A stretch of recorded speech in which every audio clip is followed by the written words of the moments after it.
I went to get my hair cut today at a local Turkish barber's. There is at least 6 Turkish barbers, and it's on one street. It's on one street down, so I don't know what's going on there, but the good thing is they open on a Sunday.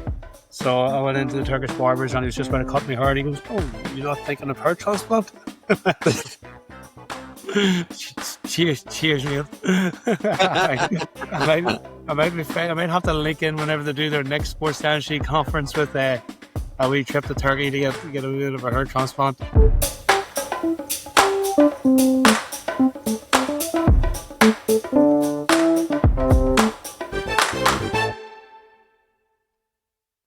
Welcome back to the Sports Dentistry Podcast. So it's the week of Cape Town. More, and I suppose I better have a look at booking some flights. It's classic, John, mate. You're just so last minute. You're very well organised in lots of different aspects, and I've seen that when we've been organising the UK Sports Dentistry Association and the Cape Town. But when it comes to actually looking after yourself, so I have to worry sometimes about what's going on. Well, you see, it's the issue is trying to decide how long you can go for. You know, obviously we have to be there for the conference the 2 days, so we're going to be there for Friday and Saturday. We can't arrive Friday morning, so we need to be there for the Thursday. So that's the easy bit. Then deciding, how long do we stay for? Because it's so far away, but we've had so much time away recently with Dusseldorf and things like that. And at the end of the day, we are full-time clinicians, so we do have patients to look after. So that was kind of the delay, keeping an eye on things and seeing how everything's going to clinic to see how we get far away. I think that's the difficult thing, particularly for people that are full-time clinicians. I know I spent maybe about a decade there being part-time clinician and part-time non-clinical with my role with the dental insurance company and my role with UCL, taking up the rest of the week. And that's so much more flexibility doing that. I noticed it because with the non-clinical roles, you can do some of them remotely. You do some bits and pieces remotely, so it does make it easier and a lot easier. And that's where I would have had been able to take 3 weeks to go to the Rio Olympics and not have massive impact on the clinical side of things. But when you're a full-time clinician, it's tricky. It's tricky getting the balance right. I'm sure you're finding the same. I think so, and because there is so many conferences and you want to be there for quite a long period of time and you want to experience the city that it's in as well, I think for me, that's why I kind of went to Dusseldorf on the afternoon of the first days, because I needed to work on the Friday morning, like back on the Sunday night, back to work on the Monday with those big cases that I was telling you about. But you were obviously out 2 days before me for there. You were out to America for the ASD. You've been doing a lot of groundwork with all these conferences. And, I think for myself and being in South Africa and having been there before, I just know the hospitality and what it's like in terms of how they look after you. And I think there's that extra day for me at the end just to be able to take a step back and just, I suppose, take in what's been a pretty eventful year and lots of different aspects, and just gives me a chance to recharge and then come back and hit the ground running for Christmas, because I think books are busy. People want to get stuff done. Being a full-time clinician, like you said, it's trying to juggle everything. You're talking about trying to get everything in order now, but when we start looking ahead to calendar in 2026, probably going to have to go ultra part-time to fit everything in at this rate. But it's a good position to be in, right? It's something that we've made ourselves be in a position where we want to do this sort of stuff, and we want to be there. We want to be doing these exciting things and going to these exciting places. But you're right, something has to give, because you can't do everything. So we need to be able to balance both sides of it when it comes to the sports dentistry, when it comes to conferences, when it comes to the podcast, but also clinically as well. How do you see that developing as time goes on? What are your thoughts in terms of all these conferences that are coming about? Obviously, we're getting a lot of interest and people asking us to go over and help promote them and do the interviews and all that sort of stuff. But there's only 2 of us. Yeah, it's tricky. Well, firstly, the reason you're going for an extra day is if we were going to a cold destination, you'd be home straight after the conference. You might even fly in late like you did in Dusseldorf, because Dusseldorf is cold, but you're out with the baby oil. You're going to be out in that extra day. You're going to be out with the baby oil. You're going to get out, get your winter tan on for Christmas. That's the real reason. You're staying extra day. You know me too well. Yeah, well, it's definitely difficult. It's more difficult now because there's so much sports dentistry going on, which is brilliant. We've mentioned it before when we both first got into sports dentistry, the options for education and for networking were limited. They were definitely limited. We had the courses going through that Peter was running in UCL and the American conference. There was nothing really else. The European conference only kicked off 6 years ago. And a lot of people, like even ourselves, even though there's a lot of sports dentistry being done in the UK, we only started an association last year. If we even look over since we started the UK, we've had the Baltics that started. We had Rudon earlier in the year. They've started out there this year. We've got South Africa. If we look at the next 2 weeks alone, we've got South Africa, Turkey, and Georgia all doing their first sports dentistry association conferences. So the French Association started this year as well, or at least That's in the right. last year or two. So you've got all these different associations coming up, all these different conferences, and it's great because we especially seen it last week when there was over 30 countries represented, and you're talking to everybody. Everybody's got the same interest we have. Everybody's got the same passion for sports dentistry, and that's fantastic. But it's difficult then for us to actually be there in person and be in person. I think it's going to get to, unfortunately, the option where we're going to have to be selective. And I think that's the way it was.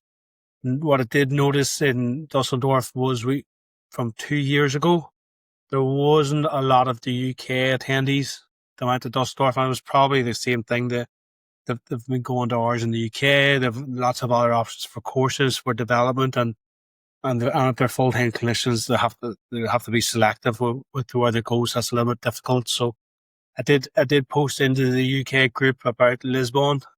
So they've got 2 years notice. I'm hoping, as our Portuguese colleagues have guaranteed us sunshine, that Yeah. we'll hopefully get a good crew coming over from the UK Sports Dentistry Association. But that's it. When we're planning 26, I think when it comes to the likes of the conferences, we'll have to be selective because there's so much else going on from a professional point of view, from our being a full-time clinician to doing our CPD to doing other things as well. And then, of course, we'll have to get that balance with our non-working lifestyle, our lifestyle balance, our work lifestyle balance. So that's the difficult bit. It's easy to get caught up, and then that's the difficult bit, is trying to get that balance between work. Although these conferences don't feel like work, Yeah. they are taken away from our normal non-working lives. So it's difficult to get that balance. Yeah, because these conferences, they excite me, going there and meeting these people and what they're up to and what sort of things they're achieving in their own countries, and how we're able to then bring that out to the world. People are doing some great research and there's some amazing papers being written, and that's the sort of stuff that doing the hard yards like Saul did and or has done, and what Peter has done and Ian has done in the UK certainly, and doing all the research, that doesn't float my boat. That's not so. I know it's extremely important. It is important. That's the only way we're going to improve. But that's for something for me that I don't feel like I get excitement out of that. And I know when we spoke to Saul, he likes that sort of stuff. And there are people out there who like doing research and gathering data. But I think for me, it's about reading the data, understanding it, and then being able to project it and giving that article or giving that research a voice so it's heard. And I think that's where I see ourselves kind of going. Yeah, I know you like doing research as well to a degree, but I think it's really important that we're able to allow people to do that and for it to be seen. The first big paper that was cited millions of times now is probably, the Needleman's paper from London 2012 Olympics. And that got so much traction because it was in so many different journals and people were talking about it. But there's so many other countries and other areas of sports dentistry that are being researched on that we need to be able to champion and project their voices and get them heard. And that's where I feel we're kind of going to go, because we have this platform building now. And again, we can't say too much more about what's happening sponsorship wise kind of going forward, but people are becoming interested in about using this platform to help promote them, which will then also help promote everything else that's going. So it's almost like a jigsaw. Parts of the puzzle are starting to come together, and we need to be able to, like you said, be selective in terms of physically where we need to be and where we can be and how many days we can take off and being able to have the ability to edit and post and get out there. Like I say, we've got all these interviews from Dusseldorf and it's sitting there ready to be edited and there's some great stories on there. Again, it's just trying to find the time with work and with family life to fit it all in. It definitely is. We'll definitely find a solution, but it's going to be difficult. We'll worry about that in 2026. We've still got Yeah. a great week coming up this week in Cape Town. And it's unfortunate, I just mentioned there a few minutes ago about how many associations are launching in the next 2 weeks. And it's unfortunate that they're all clashing beside each other.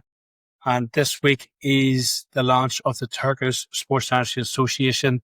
And we've got our good friend, our guest, Elif Gündüz Bayer. I think I've nailed that one. Close enough. I think you've nailed the first and last name, but the middle name you've definitely messed that up. Should have went a wee bit quicker over it. Yeah, so Elif, we've got Elif on as a guest today to go through what's happening in Turkey. And I know a few of her partners that are setting up the association were with us in Edinburgh, but I'm not sure if there was anybody from Turkey and Dusseldorf, and it was probably the timing. It was hard for them to get there if they're doing their own conference this week and have to take time off clinic to get there. So this is going to be the tricky thing is trying to get possibly that collaboration. At the moment in the AFOSD, we've got 9 partner associations trying to see when they're running their association events that it allows people to be able to attend both, be able to attend the AFOSD one and their own one to try to give a chance that if we can't go to each other's association, but at least we have one sort of platform there where everybody can come together every 3 years and share ideas and update what's happening in their countries, which makes it really good. But yeah, as sports dentistry grows, as it becomes more popular, as more countries are launching associations, as it's getting done by more people, it's going to be hard to connect with everyone and keep it together. So we have a good platform here that's going to allow us to keep up to date with everything, and we're going to get updated with our guests this week with what's happening in Turkey. Well, when associations are having conferences in cities like Istanbul, then that's where my ears perk up and I'm thinking, yep, I can get done with that. Like you said, it's really unfortunate that it's kind of come at the same time as South Africa, because it's really something that we could have looked at and we could have approached and seen what we could do out there and work with the Turkish. And like you said, Elif, when you spoke to me about getting Elif on as a guest and you'd explained her history in terms of how much sports dentistry she'd actually done, again, I'm thinking, like, I've been in the game almost 11, 12 years now, and I've not met Elif, right? And then when I speak to people about some of the women that we've had in this podcast, some real big hitters, and I've not met Elif, I'm just thinking, like, where have I been? Like, where's she been? So I want to hear the story. I want to know what's going on. You speak very highly of her, and you'd said that is certainly somebody who's got a bit of character about her, and she speaks well, and she's very enthusiastic about sports dentistry. And one of the things that you'd said to me was that actually her specialty is being an orthodontist, and being involved in sports dentistry is quite interesting, because normally we associate it with just being a general practitioner who possibly has a special interest in restorative or something along those lines. But with being an orthodontist and dealing with sports dentistry, that would be quite a unique conversation to have. Yeah, it's good. I was especially hearing what's happening in Turkey, because I went to get my hair cut today in a local Turkish barber's. I'm not sure, my town's quite small, but there is at least 6 Turkish barbers, and it's a one street. It's a one street town, so I don't know what's going on there, but the good thing is they open on a Sunday. So I went into the Turkish barbers and he was just about to cut my hair, and he goes, "Oh, you're not thinking of hair transplant?" Cheers me up. I might have to link in whenever they do their next sports dentistry conference with a wee trip to Turkey to get a bit of a hair transplant. But were you not telling me you were trying to fly to Istanbul prior to coming to Cape Town? So you were thinking, I was thinking, oh, maybe he's going to go and get your hair done. Might as well get your beard done and your teeth done as well, and then you can always. But look, that's just stereotyping, and that is something that we. Yeah, well, You're the one Eh, that brought the teeth in. I was only bringing the hair in. I was thinking, well, you're the one that's being stereotypical here. That So is right. I we're apologize. gonna I apologize. But we're that's gonna something get hopefully we on. can ask Elif. So We'll ask Elif and we'll get Elif to straighten us out. So looking forward to this conversation. So let's go. Hey there, sports dentistry fam. We've got big news. If you love sport, teeth, and travel, you're going to want to listen up. that's right. The very first South African Sports Dentistry Association conference is happening this year, and you're invited. Join us in Stellenbosch on Friday, the 5th of December, 2025, for a day of exciting lectures, expert panels, and vibrant networking with sports dentists from across the globe. Then stick around for a stunning conference dinner under the stars, Stellenbosch style, at the famous Byerskloof Winery. And on Saturday, the 6th of December, we head to the world-famous Cape Town Sevens rugby at the DHL Stadium, sitting at the foot of Table Mountain, for an epic day of sport, sun, and celebration. It's the perfect blend of education, networking, and unforgettable South African energy, all in one weekend. So, whether you're chasing CPD or chasing Sevens tickets, this is your chance to be part of something truly special. Come join us in the Rainbow Nation. Tickets are limited. Grab yours now via the link in the description. The inaugural South African Sports Dentistry Association Conference, December the 5th and 6th, 2025, Stellenbosch and Cape Town. We'll see you there. Gives me great pleasure to welcome to the Sports Dentistry podcast this week, Elif Gündüz Bayer. I didn't get that right, did I? Close. I was close. It's very close, yeah. Gündüz is a Turkish name, Bayer is a German name, and you can call me Elif. Yeah. Just Elif. So I had the pleasure of meeting you, Elif, maybe about 6 years ago, and in this at a sports dentistry conference, and you've had a little bit of work on. I thought it would be good to get you on the podcast because you're having the launch of the Turkish Sports Dentistry Conference coming up shortly in December.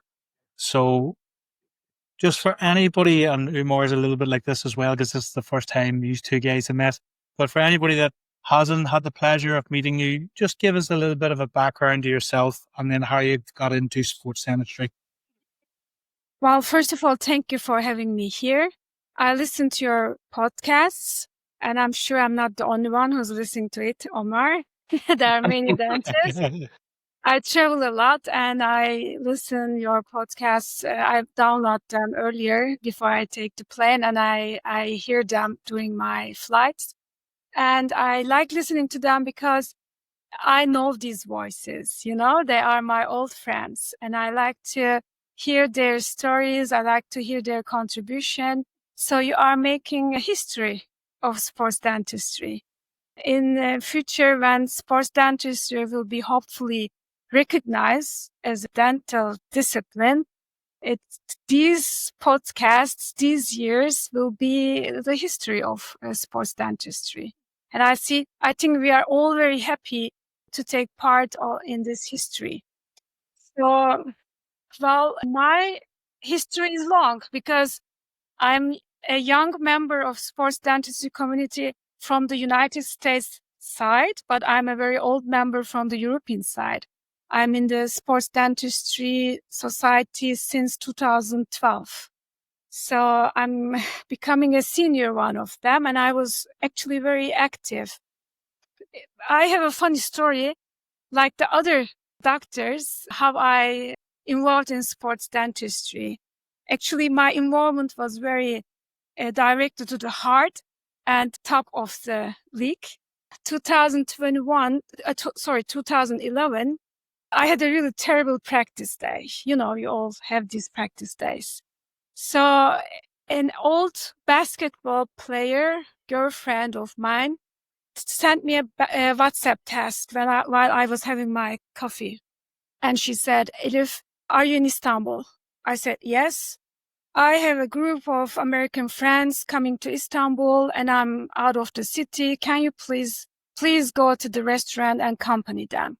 I asked, okay, where is this restaurant? It was one of the best restaurant of Istanbul with the best fantastic view of the old city Bosphorus. And I said, I don't know the people and I didn't ask who they are. But after this terrible day, I don't have any plans. Maybe I should go. And I went to the restaurant and the lady who's showing the tables brought me to a table. And I said, I think I'm at the wrong table.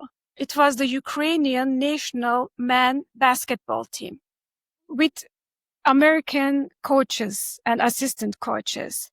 And I said, it can't be this table, did they not be friends of my girlfriend? And the lady said, no, this is your table. And then a gentleman stood up and told me, we are waiting for you actually, doctor. And I took the place. So it is year 2011, European basketball games in Istanbul. Ukrainian team lost. Bunch of players frustrated, totally, motivation is very bad.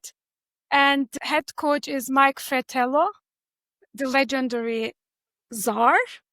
The assistant coach, Brian Hill from Atlanta Hawks and Orlando Magic.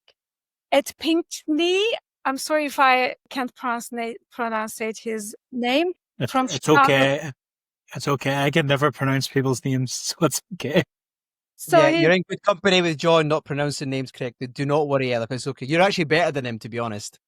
Okay, thank you. So at Pinckney from Chicago Bulls and Denver Nuggets, and I ended up this table.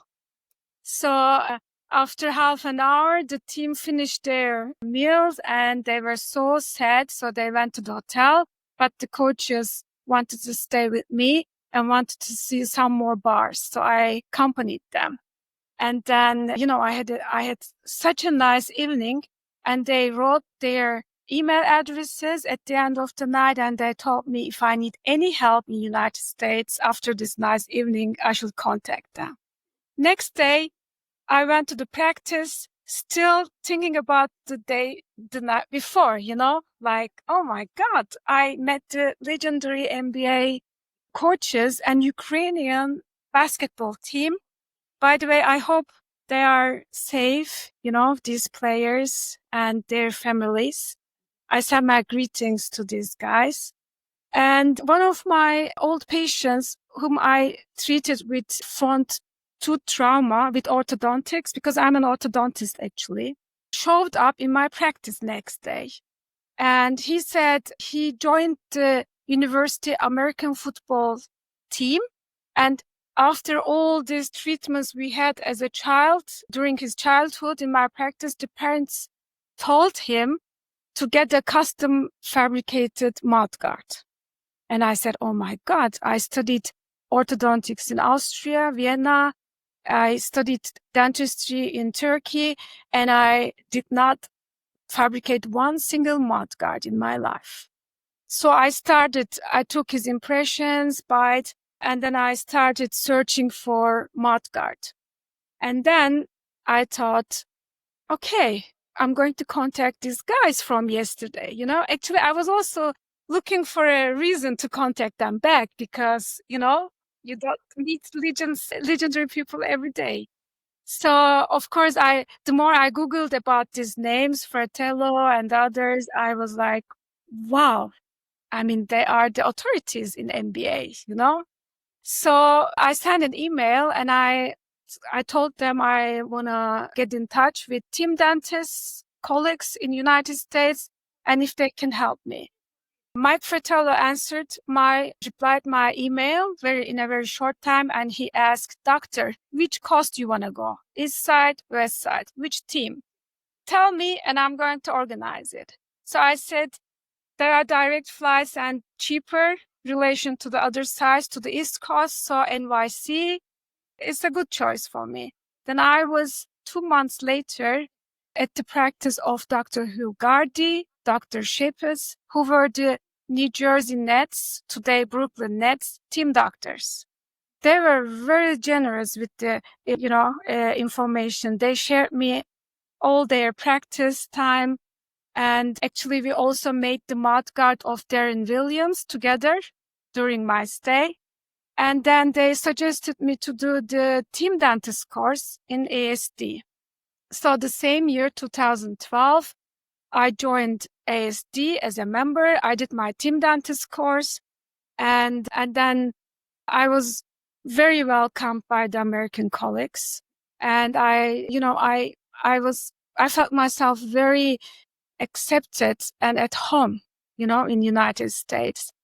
And actually my journey started in this restaurant at that evening with the legendary NBA coaches, later honored me as the first team dentist in Euro Basketball League and Turkish League, working with Bahçeşehir Koleji basketball team.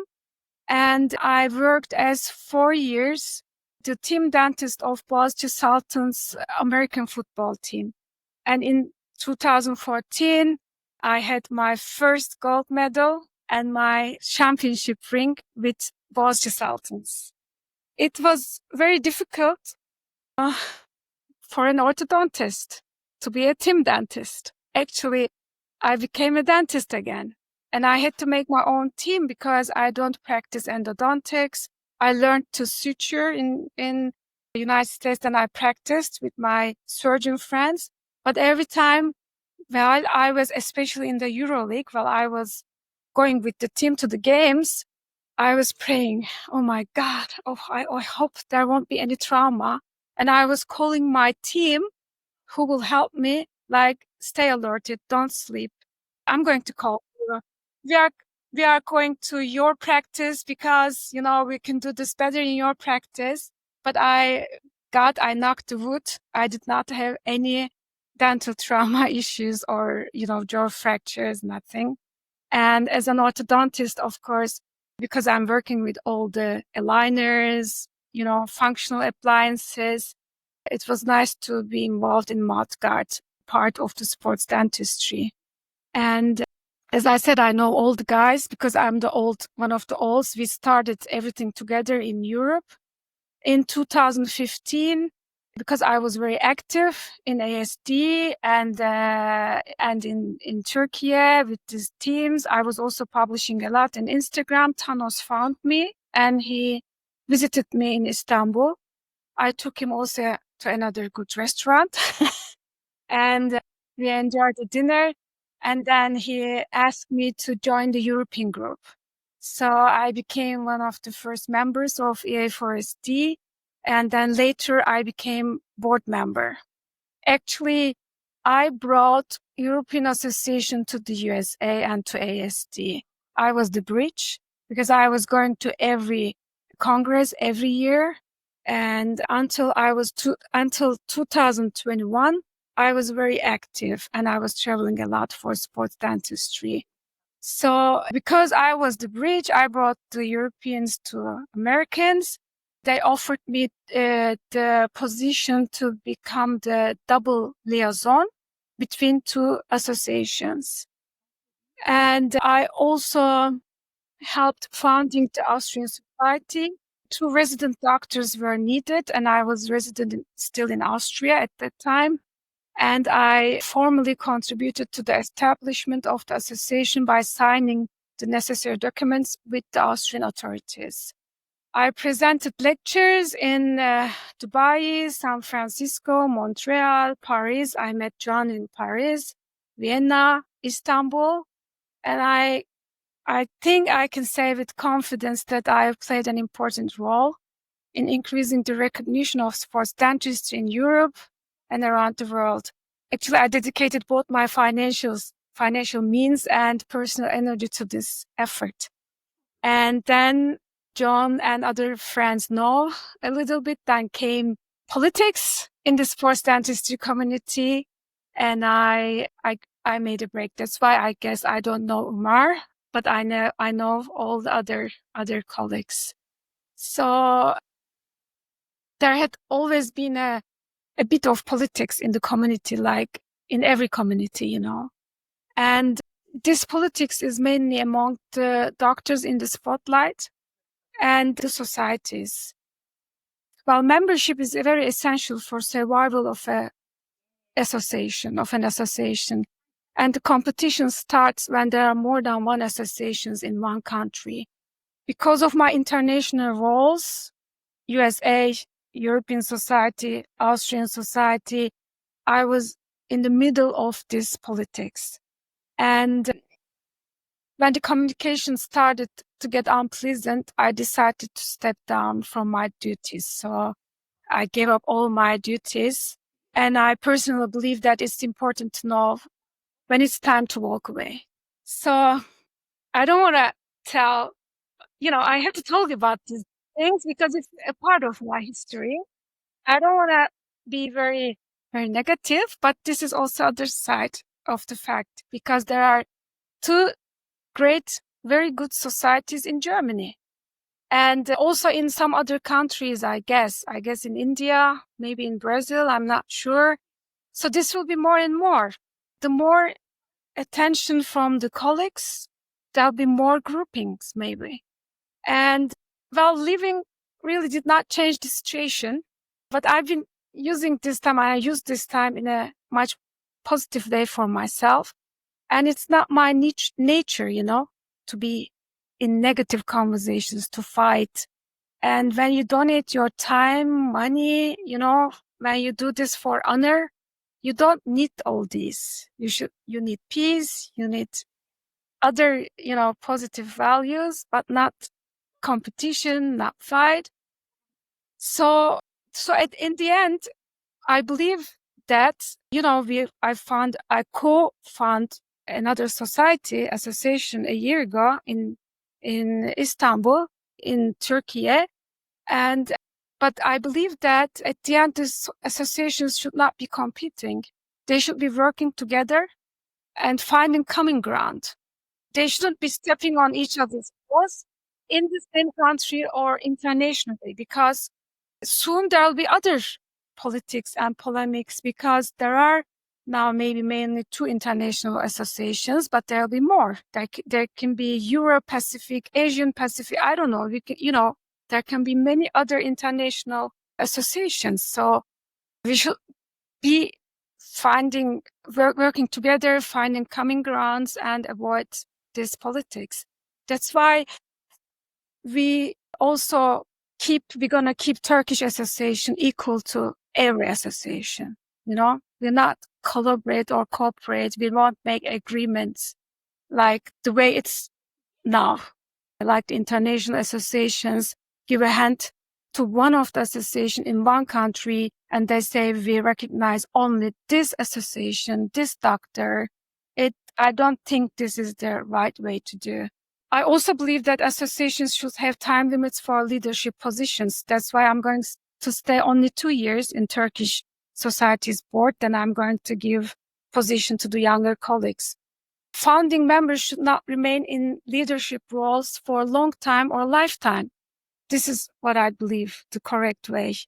Over time, that can lead to authority being used for personal interests rather than collective goals, That's why, with this in mind, Turkish Sports Dentistry Association, which we founded a year ago, will elect its board members every 2 years. The members will vote, and founding members will stay only at the association's history, after these 2 years. Also, Turkish laws for associations permits only at this way. You can't be a board member lifelong. There should be vote. We are lucky because Turkey is a big country and there are every year 4, 5, 10,000 dentists graduating. There is a big young population, a big interest in sports, big interest in dentistry. So we have already reached the 100th member in 1 year. So our society, I guess, will survive. And if there are in the future other societies in the same country, it's also possible. You cannot avoid it with politics or, with any fight like that. And I talk too much. Let me. No, you're okay. It's a really interesting. It's actually really interesting because it's not a conversation that we have had we've spoke about a lot in the podcast about new associations forming and the ability of everybody coming together. But with yourself, who's been involved with associations for so long and different ones, so a lot of people that we speak to as well, or maybe have only been with one association. For example, the likes of Emilio, that's based in Washington. He's always been with the ASDs. Maybe hasn't seen the same sort of thing that you've had experience of when you've been in multiple associations. So it's interesting concept, because I know with our own at the moment we're at the UK Sports Dentistry Association. We've got 2 conferences over us, but we're still trying to feel our way into how to set up the layers within any association, with how we set up the committee, with how we bring new members into the committee, with how we do voting for positions. This is all still being developed, and even the unfortunate bit is that we're unable to attend the conference in Istanbul, especially after you've talked about all these fantastic restaurants that I was going to list off, because we're helping launch the South African Sports Dentistry Association, and they're even further behind where we are in the UK. So it's really it's a good conversation to have for all these new associations, to hear your opinion on this and your experience, because a lot of people that are now setting up these associations do not have that experience of being involved with other associations, and they're doing everything for the first time, and sometimes they're just trying to do their best, but they maybe don't know how to go about things. So it is really good to discuss these topics. As we've mentioned many times, like, we're all trying to push sports dentistry forward. We've spoke about how long it took the sports medicine colleagues to get sports medicine recognised, and that we're so far behind them that we all kind of need to be working together so we can help promote sports dentistry and hopefully get it as a recognised special interest or speciality of dentistry. And if we're competing with each other, it doesn't help everybody grow. So it's important to have these conversations. I want to maybe touch on that again in a second, but I wanted to take you back to something that you had mentioned a little bit earlier about when you first started doing mouth guards, and about one of the players from the American football team came to get a mouth guard. And then after you took the initiative to go and learn about mouth guards and join ASD and do the team dentist, you came back and you were working with the basketball team and the American football team. How did you find compliance with mouth guards? Did you find that most players wore the mouth guards? You mentioned about how the basketball team didn't experience a lot of dental trauma. Was that due to them wearing mouth guards? Or how did you find that conversation with the athletes? Did you find them very willing to wear mouth guards? Because I know in some of the sports and other sports dentists, sometimes it can be a struggle to get athletes to wear mouth guards. What was your experience like? In sports dentistry, it's not just about treating injuries. It's about optimizing oral health for peak performance. That's right, because when athletes push their limits, every detail matters, even their oral health. That's why the Sports Dentistry podcast is being powered by Philips, true innovators in oral health technology. Philips Sonicare toothbrushes use advanced sonic technology to disrupt plaque biofilm, removing up to 20 times more plaque than a manual brush. And that's critical for athletes. With high carb diets, dry mouth, and frequent energy supplements, there are greater risk of caries and gum disease. Philips backs evidence-based dentistry, giving us tools that fit perfectly into performance-driven treatment plans. So whether you're helping your athletes recover, protect, or perform, elevate your protocol with Philips. Thank you for this question. Well, actually, the basketball players are professional players, especially difficult to convince to use a mouth guard at all, because if they didn't start using mouth guard early ages, they are used to playing without a mouth guard. And the percentage of the players in my basketball team who were using mouth guards maybe was 10%, And contrary to this, American football team, it's mandatory. So I made all the team custom-made mouth guards. And I really try to convince basketball players, but if they play well, if they're not used to using mouth guards, they don't use it. But during the time when I was the team dentist of this team, the other players found me. Well, Turkey, we like to call it Turkiye now. We changed the name from Turkey to Turkiye. So I'm going to keep on saying Turkiye. Turkey is very good at basketball and volleyball, both men and women teams. So in Turkey, former NBA players play a lot, And while I was the team dentist of this professional team, most of the former NBA players who played that time in Turkey found me. And I made that mud guards. So the basketball players, professional players who used to play with mud guards cannot play without. But who are not used to, don't start. So the younger basketball players should be the goal, to convince to start using mud guards. And it's very interesting because I was doing 2 mud guards for each player, for each professional player. One they were using for trainings and one they were using for the games. So they like to have 2. And I really enjoyed working with them. It was, as a dentist, I had my most exciting and happy times when I'm working with the players, athletes. So that's why I've been so long in sports dentistry. It has become my hobby. I'm practicing, of course, orthodontics, but I cannot give up sports dentistry. And for my American football players, I also made a research because before I took over the team, they were using boil and bite mouth guards. There was only one player whose father was a dentist and he had that custom made, but all others were doing boil and bite. And so I changed the whole team to custom made. And then I made a research about their opinions. So the more the malocclusion is, the better the custom made. And there was only maybe 3% who said they didn't mind, whether the boil and bite or the custom made. But there were of course, I looked as an orthodontist, there were class 3 players or players with a very big sagittal step, class 2 open bite players, and their response was very positive for the custom-made mouthguard, for the comfort, speeching, protection.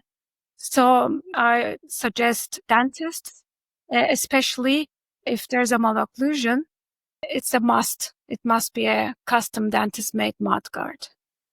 Elif, I've got to say, your story is quite remarkable. To be involved with sports dentistry for such a long period of time. And I didn't know about that. And I feel like I've been in for quite a long time. So the fact that our paths haven't crossed in itself is quite interesting.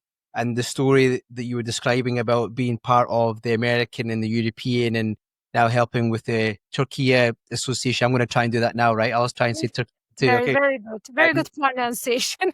I try hard. John just doesn't try. So yeah. So and it's great because a good friend of the show, Fiona Davidson, who you might know as well, was a sports dentist and for Scottish Rugby for 18 years and such a long period of time, and your history in it as well. It's really nice to see that you're still carrying on your sports dentistry journey. Yes, you might have taken a little bit of a step back, but the fact that you've now created this association, which is unfortunate, it's on the same weekend as South Africa because it's somewhere where I've always wanted to visit with regards to Istanbul. So next time we will definitely come. Okay. Yeah. But my question is this. So by trade, you're a specialist orthodontist, and you'd mentioned earlier on that you kind of had to go, inverted commas, back to being a dentist and learning how to do suturing.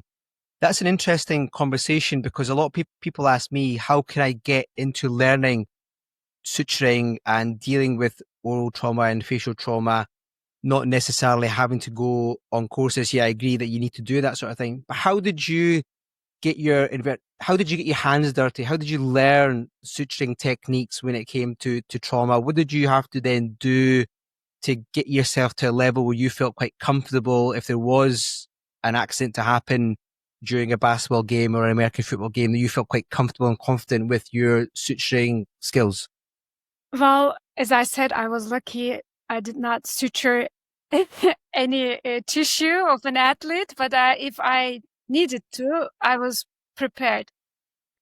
Well, at the team dentist course from ASD, there is hands-on part, suturing and mudguard. So, and I really find it very necessary to give these two hands-on courses during a team dentist course. So I did first suturing course and hands-on suturing and mudguard in ASD, and there I noticed, okay, if I want to go on in sports dentistry, it's not enough to make good impression, to make, good bite registration and a mouthguard, but it's easy part for me. But the difficult part is, to treat the dental trauma, suturing, and splint was also easy for me because we do orthodontic retainer wires, and splinting is easy because you do it on the labial side of the teeth. But suturing was a big thing. Then after coming to Istanbul, I contacted an implantologist friend of mine, and I said if we can do it. So we did not find a pig head or pig parts, but I started on a chicken, and then he brought me the material that they use, this plastic that you learn to suture in the courses, and then I made it on the courses, and then with the consent of the patients, he let me to suture after every implantation. So at least I sutured the gum, not the lip or other soft tissues, but I closed the flaps, or So, and then I liked being a dentist again, to be honest. I find it easier to be an orthodontist. Being a general dentist is like fighting on so many fields. It is very stressful. It is very difficult. And I appreciated actually much more my general practitioner friends after I become a dentist again.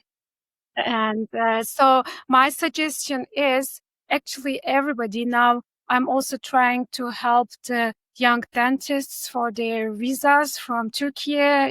It's politically a little bit difficult the last years. So ASD actually send invitation letters, and next year there's a young group going to the team dentist course in ASD because it's in English. And so they all speak English. And I suggest my young colleagues to start with a team dentist course. And then the program of this team dentist course will guide them, to put on, because a team dentist course, 1-day course isn't enough. You have to practice more, and you have to visit more courses. You can learn online today. There are many possibilities. They can choose one association which fits them better, and they should build on this basic knowledge which they get on a team dentist course. Yeah, that's really good advice. The team dentist course and the ASD provides, it's really a good introduction into sports dentistry. Yeah. It's probably the leading sort of international one to open people's eyes to sports dentistry and the possibilities and get that first step into it. I didn't really, you mentioned earlier that how many new dentists qualify each year in Turkey? 4,000 to 5,000. 4,000 to 5,000. I know these unpleasant works. I know this hashtag, which is common in UK. And so we are also against this dental tourism in Turkey. Oh, yes. Yeah. So, there is always black sheep in the group, So these Yeah. black sheeps, when the numbers get more, it is a problem. So this recent years, there are more black sheeps, and they are also making our quality bad in the country and out of the country. So there are a lot of schools, dental schools. I made a research before we got together. So let me check. 105 dental schools in Turkey. Oh, that's a lot. Yeah, especially compared to the UK, because we only have, Wow. I don't know, 10 maybe. Yeah. I'm not sure how many exactly at the moment, but I was quite, yeah, because I wasn't expecting as many being. That's a lot of dentists every year. Just with the other questions kind of had leading on to that was, you mentioned that basketball and volleyball is very good in Turkey, but what are the big sports? I presume soccer is very big, but like for these dentists to get involved with sports dentistry, what are the main sports played in Turkey, and what's most popular? Well, weightlifting and soccer is big, even though we are not very good in recent years. But soccer teams are also the teams who are making all over the world. They are financially leading the league. But we said basketball, volleyball, handball, swimming. That's like Olympic handball, like the Olympic Sorry? version, like the Olympic version of handball. Yes. Handball, yeah, okay.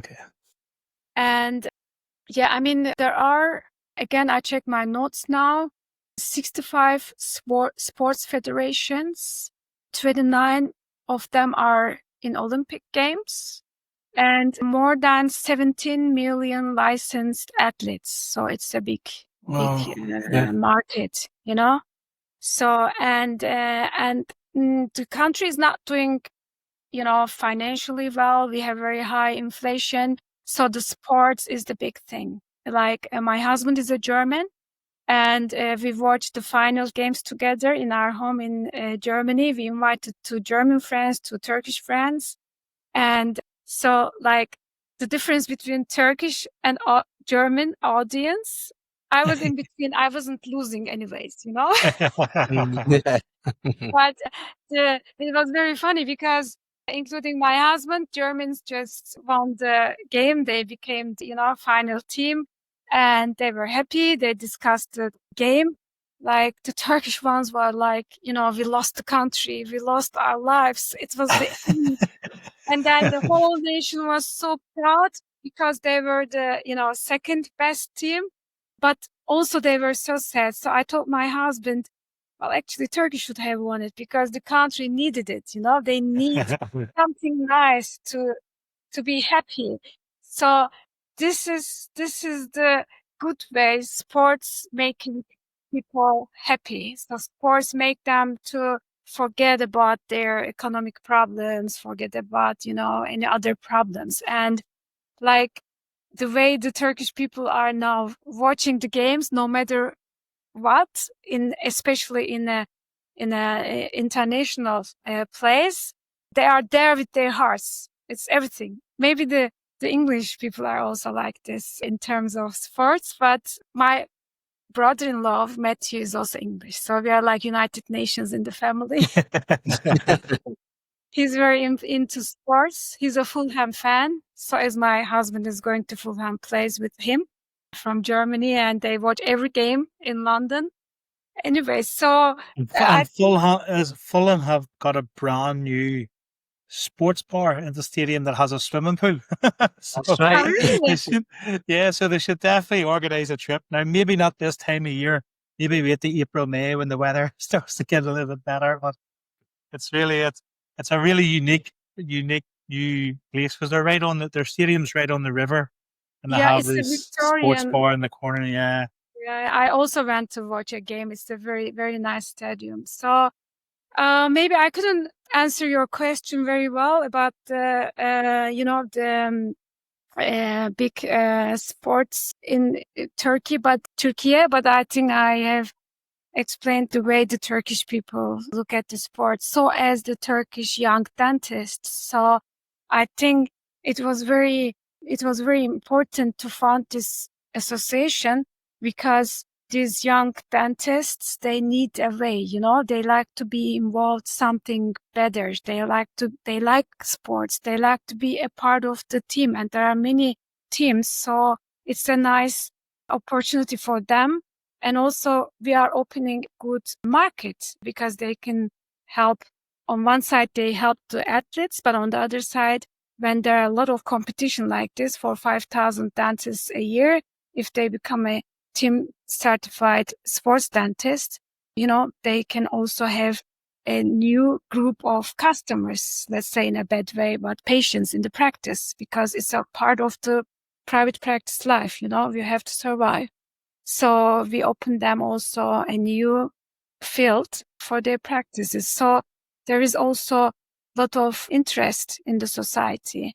And I want to, do we still have time? I want to give some information about my colleagues with whom I founded the society, because they are very, very highly respected mentors and they are globally known and respected. So I think it's a very big support also for the international sports dentistry community.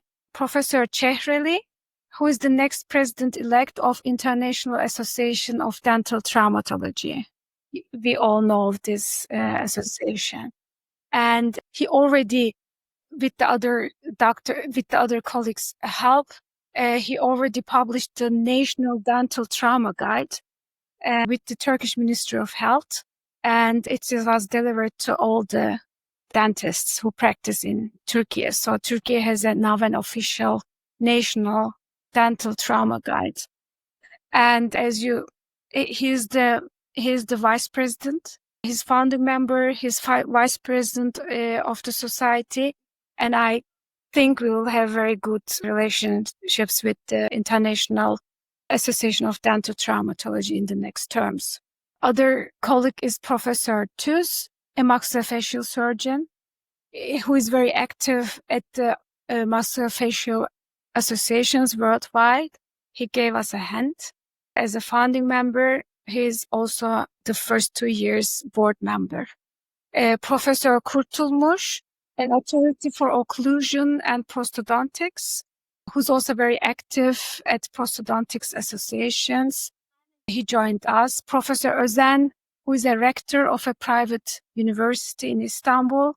He's a pediatric dentist and he's helping us a lot for the university location. We use the location of the university for our first congress.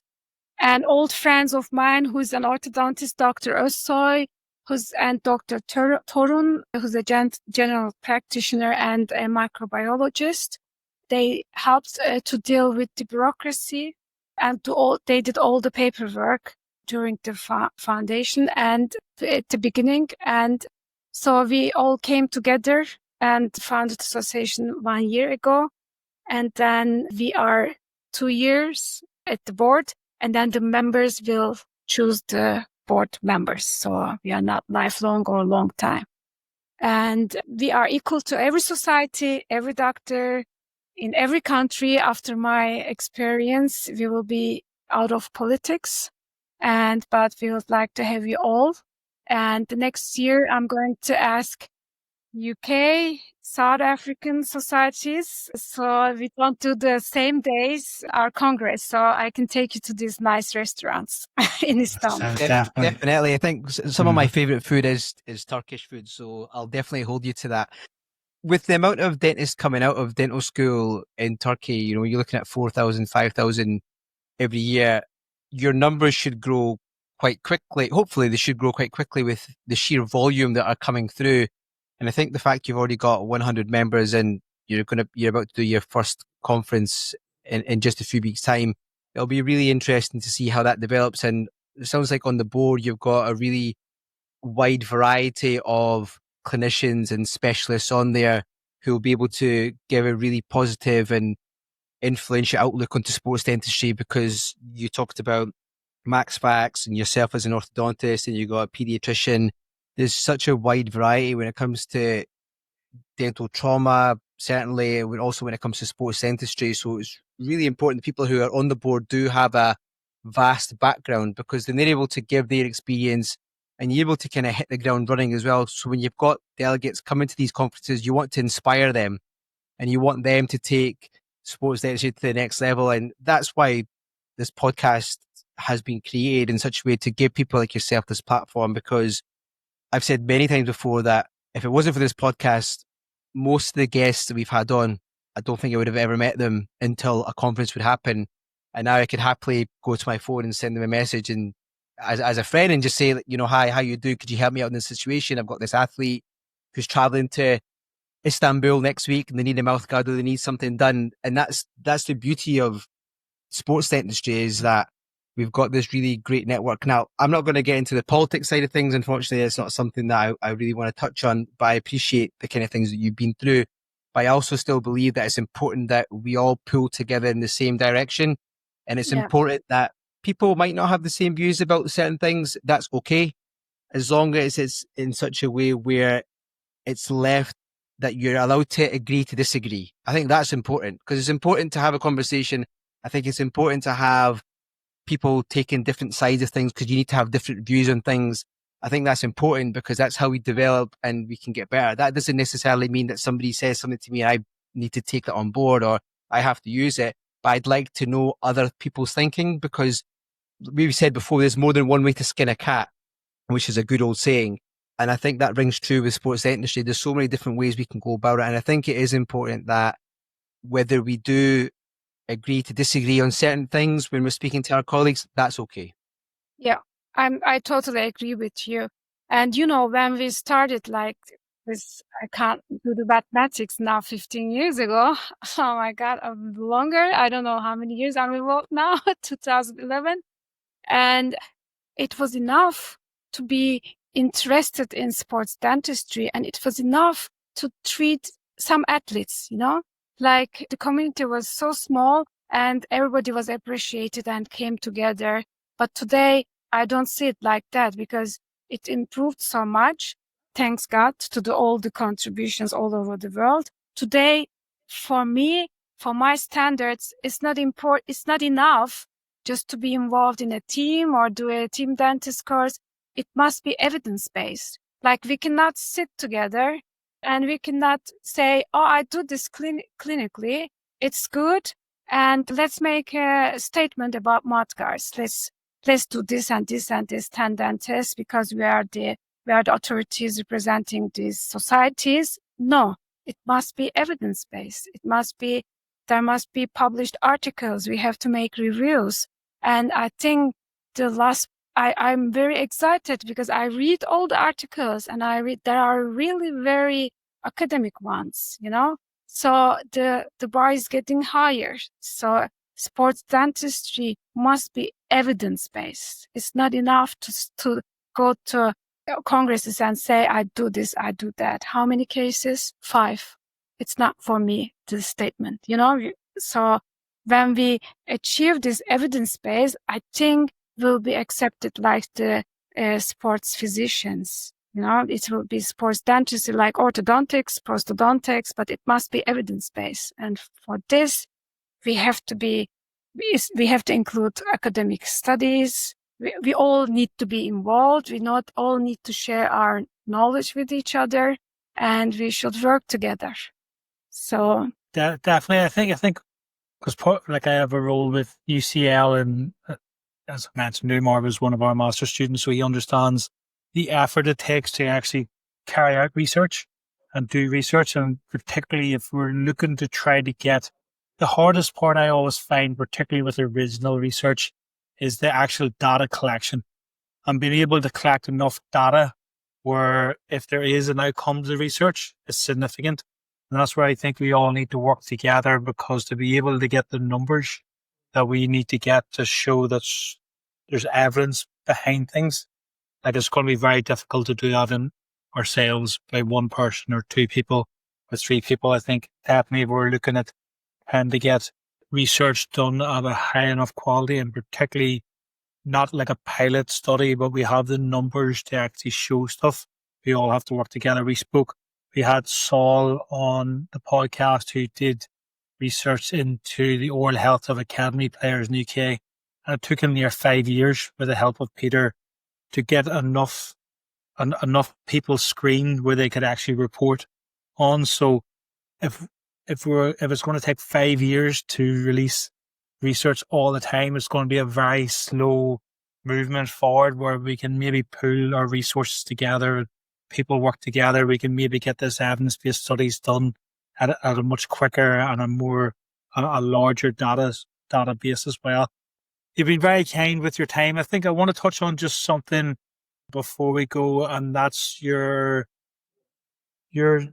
leading women in sports dentistry group that you've put together. We have had some powerhouses of sports dentistry on this podcast.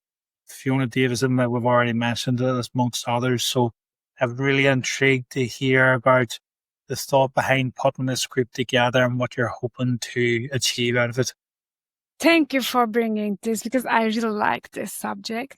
And actually, I'm not alone in this group, because when I left all my duties, most of all of my friends were sad. Even though I had conflict, or the societies who had conflict with each other told me not to leave, And so I had calls all over the world. I still have calls. I'm still in good contact with my friends, and Clara Padilla and Flavia Del Grosso, them, Yes. one. And we had a WhatsApp group, like between women, woman to woman. And since I left, since 2021, we have this group named Women in Sports Dentistry. And then I added some other friends. So especially Flavia was very sad when I left. And then she said, there are so few females in sports dentistry, and you were everywhere. Everybody knew me. I was in the United States, Europe. And so, but I said, I want to, I don't, because of all we talked about the problems, I said, it's not my nature, I have to step back. And then, but I said, let's keep this woman group between us, And then very shortly, I have decided to make a group. The name is Leading Women in Sports Dentistry. And I have today, with my friends Clara and Flavia, 125 followers in Instagram, only in 2 weeks. Actually, we published, we said, let's bring it to public now. Let's have more women support, And so it's 125 followers. Actually, I don't know how many women are involved in sports dentistry, but our group is getting bigger and bigger. Maybe we'll be more than all the sports dentistry community in total as leading women. Yeah, you could be. We find in the UK, in our UK Sports Dentistry Association, I think there's maybe more women than men on the committee. And certainly in our last conference, all the presenters on the day were women. Wow. This is very nice to hear, because while I was active, we were like 1 or 2. And so we have a nice mission. Our mission is to highlight women's impact in sports dentistry and inspire the next generation of leaders. I totally believe, like I said in the beginning, we shouldn't be leading for a long time, no matter men or women. The leading roles must be given to the next generation. So in this group, we will support young female dentists who want to be involved in sports dentistry. And the women are always more practical. The women, when they want to do something, they achieve their goals, And we would argue, but recently we have had the help of our good friend Imogen, who has took our socials to the next level. She actually created a LinkedIn account just so she could become a member of Leading Women in Sports Dentistry. She didn't have a LinkedIn account, but I seen it. So I don't think me and Umar, from our experience, and I don't think we, especially with the likes of Fiona Davison and Annie and things like that we have seen, that we have worked with in the UK, I don't think we'll be able to argue with you, Elif. There definitely is, and we talked about that the last conference, didn't we, John? We said there was actually think there was more women in attendance than men, and also, like John said, all the speakers bar one was women, and they were all really powerful, strong, individual women. And also our Q&A with our athlete Elizabeth Craik was amazing to listen to. And I've got a 6-year-old daughter, and these are the sort of women that I want her to be inspired by and to be led by, because for me that's the sort of direction that I want her to kind of go in. These are the sort of role models that I want to be seeing, and it's great. And as John mentioned, we've got some really, really good friends certainly in the UK sports dentistry group who are female and who are real powerhouses in terms of what they're doing, and it's great to have, and it's great to see. It's not this old saying that's just a boys' club or a men's club. It's far from that, because you've been in the game for so long. Fiona was in the game or still is in the game, and she's been in it for so long. And we're definitely not in a position to say like it needs to be just men or it needs to be just women, but we've all got our pros and cons, and we've all got the good points and bad points. Okay, so power to the women, yes, definitely. But at the same time, it's great to see you take that initiative, because you'll be surprised. Well, you probably won't be surprised, but the amount of people that after this podcast goes live will hopefully take a leaf out of your book and join your team and just really take it to the next level. And it's great to see. I'm very much behind that, because as I said, I've got a 6-year-old, and these are the sort of women that I want her to be looking up to. Thank you. Well, during my work with the teams, I was the team dentist of men team, and I did not feel anything like I could be a male or female dentist. So I'm also sure there is not a problem in the community. It's not don't get this wrong. We are not a feminist group, or we are not against men or something like that. It is just nice to support each other and to inspire the next generation. We taught Clara, Flavia, and I, we should, if we make this group, a specific group, we will achieve maybe quickly more, than being involved in the general. We are already involved. We will go on doing this. And our group is also open to men. If you want, you can join us. It's not like I checked today. Now Turkish Society's president is following us. Dear Serhat, my husband is following us.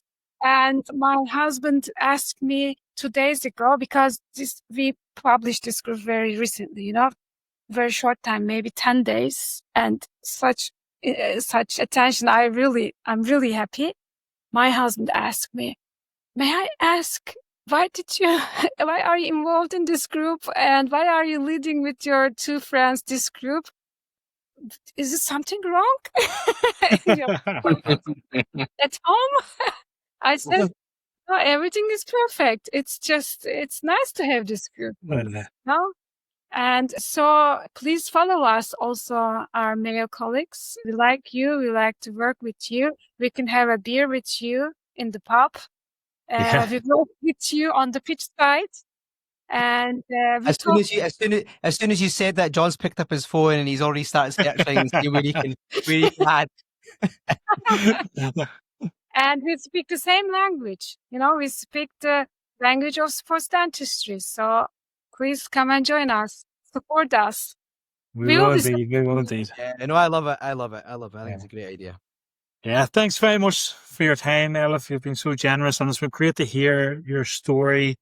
And again, we've touched on some conversations there that we haven't had, and that's brilliant.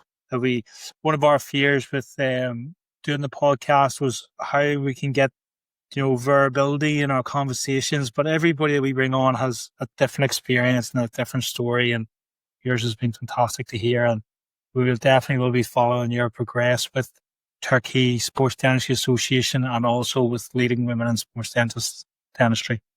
Thank you very much for giving me this. Bye bye. It's been great. Thank you. We are delighted to have Ionate as a sponsor for the Sports Dentistry podcast. Are you looking for a water bottle that's built to keep up with your active lifestyle? Look no further than Ionate, the totally leak-proof water bottles with triple lock technology to prevent spills no matter where you're headed. With a simple one-touch opening mechanism, you can sip on the go without hassle. Plus, Ionate's sleek, modern designs are not only functional but can be personalised just for you. Made from high-quality steel, these bottles are easy to clean and best of all, they're sustainable. From 320ml to 1200ml, Ionate has the perfect size for you, whether you're just out for a jog or going on a long hike. And it doesn't stop at water bottles. Ionate also has travel mugs and flasks to keep your drinks just right wherever you are. Ionate is the official water bottle supplier to the British and Irish Lions on their tour to Australia this summer, and are the official water bottle supplier to the NFL, so you know you're getting the best. I have been using their bottles for a long time now and cannot recommend them highly enough. So head over to www.ionate.co.uk to get your hands on the best bottles in the business, bar none. Now back to the pod. Well, that was another interesting conversation with a guest. That sports dentistry started almost by luck, or as we like to say, whenever preparation meets opportunity. And it was all circled around our best friend, our best word, networking. Networking, yes. That's why you like the conferences so much. I don't like the research. There's not enough networking with research. That's right. But like she said, like Elif said, again, that was a fantastic conversation and she spoke from the heart. You can see, again, so much passion in her voice and a lot of the stuff that she's been doing. It's something that we haven't had another guest talk about where it comes to having to take a step back and take herself away from the situation. For whatever reason that is, we'll not get into that. But then the flame being reignited again and she's wanting to get back involved and she's helped Turkey create this conference over the next couple of days next week. And it is a real shame because she did say to us that she has got some fantastic restaurants and watering holes that she could take us to. So we'll hold her to that. But the conversation, I thought, was very honest. I think she spoke very well about some of the challenges she's found in her time in sports dentistry. And we spoke about it before we had Elif on today, that talked about there's so many associations starting and sports dentistry is getting so popular, and it's only a matter of time before sports dentistry associations and the world of sports dentistry has the same issues every industry and every other area of dentistry faces, so it's how we can overcome some of these difficult times, where whether it's associations in the same country that are maybe thinking they're competing against each other. Like there is a couple examples of that. We have a couple of associations in India. I know we have Renown, but there's also another one there. And Sina, she is one as well. And there's a couple of associations in Germany. I know GGCM is the group that we would know best from their relationship with the FOSD, but Prof Needleman, he does a bit of work with the other German group, and I met some of them at the IOC conference as well when they were presenting their research. And then Brazil as well has a couple of associations. So it's almost like we're working in sports, so sports is very competitive. So it's a very easy way you can see where people could be competitive in sports dentistry, but I don't think we're anywhere near that in sports dentistry where we haven't grown enough where we are competing with each other. We're still at the very early stages where we're trying to raise awareness within dentistry as itself to talk about how sports dentistry is a little bit unique, even though it's not a specialty, it's a little bit unique than just general dentistry and all the other specialties, but also outside the dental profession and trying to look at it from our sports medicine colleagues, from our athletes, from our coaches, from our sporting bodies. We're all trying to wear the raisins and the importance of that. So it's only a hindrance if we're sitting and thinking there's competition within sports dentistry at the moment. That's why I say it. So it's interesting to hear of Elif's experiences, because this could be something that could come up a little bit more often now that there's a lot more going on in the world of sports dentistry. Well, it's the same in anything. As things start to grow, there's always going to be some things that happen or things that are said. I suppose, how do you get over that? As long as people are pulling in the right direction. I've said this before, it's okay to agree to disagree.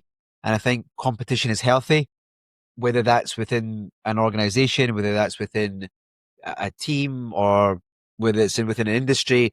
I think it's important that you need people to keep pushing you in different directions and kind of poking the bear as such, because that's how you react and how you grow. And things will fail, things will happen, but you learn from your mistakes. Again, we've said many times before that sports dentistry, something needs to happen, whether it's an accident or on the field of play, for organizations to set up and take notice and say, actually, we need a dentist involved, we need somebody on side or pitch side. Unfortunately, it takes something like that for things to change, because when things are going well and everything's all hunky-dory, it papers over cracks. And you see that all the time. Let me give you an example. Liverpool at the moment, they're the champions last year, but at the moment, yes, they might have won today, but you can see the cracks. Now, there's various reasons as to why that could be happening, but it's important that that's been addressed, and that will make the team better. Ultimately, the team will get better because they're going through a difficult period. They need to address whatever that is and whatever the reasons they are, and they will become better from it. And I think that's important, to learn from experiences, learn from other people's experiences, to make sure that the same mistakes don't happen twice. I think that's really important. We say that in dentistry anyway, in day-to-day practice. Try not to make the same mistake twice, because then you're not learning and you're not growing. And I think that's an important takeaway from this episode. Yeah, and also what I took away was just the amount of dentists in Turkey. Maybe I'm caught by surprise. I don't know what the population of Turkey is, but I presume it's quite large, because I think is it like one dentist per 2,000 of the population, or 1,500 of the population? Is that kind of sort of quota of dentists that you kind of need to be able to supply dental healthcare to the population? Well, the population of Turkey, with a quick Google search, is almost 88 million. 88 million. Yeah. So if you're looking at the UK is about 8 million, 7, 8 million. Man, UK has more. UK has more than that. Is it? 78 or 78? 78. 78. 70. I thought you said 7 to 8, and I was like, sure, there's I more did people say in 7 London. to 8. I did say 7 to 8. Okay. Let me see. UK population, just so we can. 70 million. 70 million in the UK. So yeah, that's what I did say. 7 to 8, but what I meant was 78. Yeah. So if you look at that in terms of numbers, it's absolutely nuts. Yeah. So there's a lot. I think there's 20,000, or there's maybe more. Is there 20, or is it 40,000 UK dental professionals? But she was saying there was 7,000. Was it 7,000 students coming out every year? Yeah. So it's how many dental schools? There's a lot of dental schools maybe as well. She talked about. Picked it up wrong, wasn't it? A lot of dental schools to provide that. Yeah. So yeah, there's great opportunities in Turkey, and again, it's a country that you probably only know from a sporting perspective, really, because of soccer. But it's great getting these guests on and understanding all the different sports that they would see. Particularly, it was interesting when you think of what's been in the schools, because the schools need a lot of the times, I think, what sports being pushed in the school is a lot of time what ends up people being successful at. So it's interesting to hear from all these different countries the actual sports that we maybe wouldn't be aware of, or that would be very popular. And the likes of when we had Lauren on, she was talking about how basketball was very popular in New Zealand. And I actually heard that recently in a podcast where they were talking about the All Blacks and talking about the difficulties that they might be facing if they're not bringing players through. And they were talking about how basketball is getting big in New Zealand. So it's something I would never even have thought of. So it's great to get these guests on, even that have an understanding about that, their type of athletes that they'll be treating, and therefore are they going to be high risk of dental trauma, or if it's more focused on the overall health of the athlete and the performance side of things from the athlete. So it's great getting the knowledge from all these different people.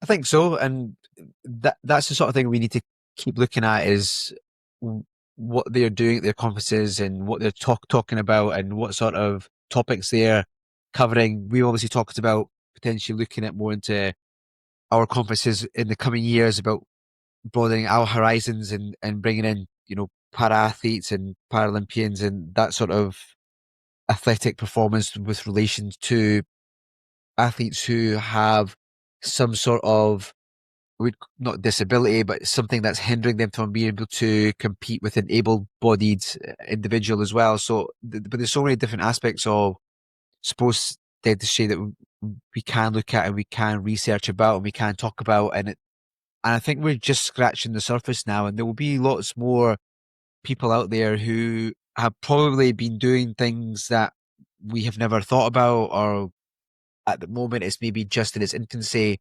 So it'll be great to see what the Georgians are going to be up to as well. We talked about the next couple of weeks, how it's the Turks and the South Africans, but then the Georgians are the week after that too. So, and what they're bringing to the table, and they were really a couple of great guys. We had a good chance to chat with them in Dusseldorf, and they were very enthusiastic as well about what they were doing in Georgia, and they were obviously very keen to help us promote their conference as well. Again, just with it being so tight with Christmas and being away, it's again, unfortunately, we couldn't make it out there. But we would like to encourage people to, if they have an opportunity, potentially to get out there as well. If not this year, then the next year, and see what those guys are up to. Yeah, it's brilliant. It's really exciting what's happening everywhere. And as we know ourselves from launching the association, there's a lot of work to it. And there's a lot of anxiety. Will it happen and will it come off? So I'm wishing Elif and everybody else at the Turkish Association all the best for this week. And Nico and the Georgian guys, all the best for next week. Because we know how much effort it goes into from that first idea. And we're going to experience that this week with Bavik, when Bavik first came to us a year ago with the idea. And we know how much work has went into it to this stage. And there's a good bit of work still to be done this week, the week off it. So fair play to both the Turkish group and the Georgian group for having the idea, sticking with it, and getting something up and running off the ground. So wishing them all the best for the next 2 weeks. As you said, we'll hopefully be able to go out and sample their second conference, or if not their second or third conference, because hopefully it's just not going to be a blast in the pan. It's something that they're going to be able to grow and develop and run on a regular basis. Yeah, I mean, the amount of work that gets put in behind the scenes, people don't really see that, do they? And we'll get a true appreciation of that again when we get to South Africa. And obviously we're going to have hopefully some Zoom calls with those guys down there just to dot the I's and cross the T's before we touch down. But I'm excited. I'm nervous. I'm anxious. I'm ecstatic. There's so many different emotions at the minute, because it's something, again, that this time last year had never crossed our minds, and we're literally on the cusp of doing something that I think we should hopefully be proud of once it all finishes and we're able to sit back and say that we helped those guys and just soak it all in. I think it's really important that we see the conferences come and go, and before you know it, you're back home. I think we should really take an opportunity to really try and soak it all in when it comes to Friday and the people that are there and where we're at, and being able to get their voice out there too. I mean, ultimately, I am excited. I think it's going to be a good week, and there's no better place to be than Stellenbosch, to be honest with you. Yeah, well, I'm looking forward to it because you've hyped it up that much. I'm looking forward to it, but it's nice. It's a nice end of the year. Being among sports dentistry, being in South Africa, I've got over the result last week. I just hope they just don't start chanting the Razzies in my head. That's the zombie stuff. Because I think Razzies in everybody's head at the moment. They just beat Wales out there again, 73-0. So yeah, it's going to be good to get out there, be in the South African setup, exchange ideas, get talking to lots of people. I think rugby's such a big thing out there, and particularly where we're having the conference with Janice being involved, and Clint Redhead is opening up the conference, who's the sports medicine lead for South African rugby. That's going to be really interesting to have a conversation with these guys and understand what's going on down there, and then just really sit on the Saturday and watch some great rugby sevens in the sunshine and just be able to relax after a busy few weeks with the clinic and sports dentistry and life outside of work and things like that. So it's just I'm looking forward to Saturday. I'm looking forward to the conference. It's going to be good. Yeah. But I'm looking forward to getting into the DHL stadium in Cape Town, sitting down for a nice cold one on Saturday to watch the Sevens. Yeah, you just make sure you bring your SPF 100. Well, I'll be standing in the shade. I'll be standing in the shade. That's for sure. Well, that's where we differ. So you'll be in the shade, I'll be in the sunshine, and we'll probably just have to communicate via phone. And Dusseldorf was different. I was inside the whole time, other than the short period where we had to walk outside and you refused to let me bring my jacket, and I was absolutely freezing as well. So note to self. The short period now we're talking about, this is what I don't understand sometimes. When you leave a hotel, walk into an Uber, then you get out of an Uber and you walk into a restaurant. Like the short period is literally that 2 minutes from the Uber to the restaurant and vice versa. So it's just doesn't make sense. The story that cannot be shared in this podcast was more than 2 minutes. So let's just put it that way. So note to self, next time I'm taking my jacket. So if that means I have to go back to my room to get it, then those extra few minutes definitely makes it worthwhile. No, it's going to be good. Looking forward to it. And to get my flight sorted, I might see you on the way out if we bounce off the same airport. Perfect. Sounds good. Good stuff. I will see you soon again in person. That's becoming a bit more regular. We spent most of the year talking. Yeah. Talking online, and then we had Manchester and then a bit of a break, and now we've seen each other quite a bit over the last few weeks. So looking forward to it again. We'll see you in a few days. Absolutely. See you soon. Not soon.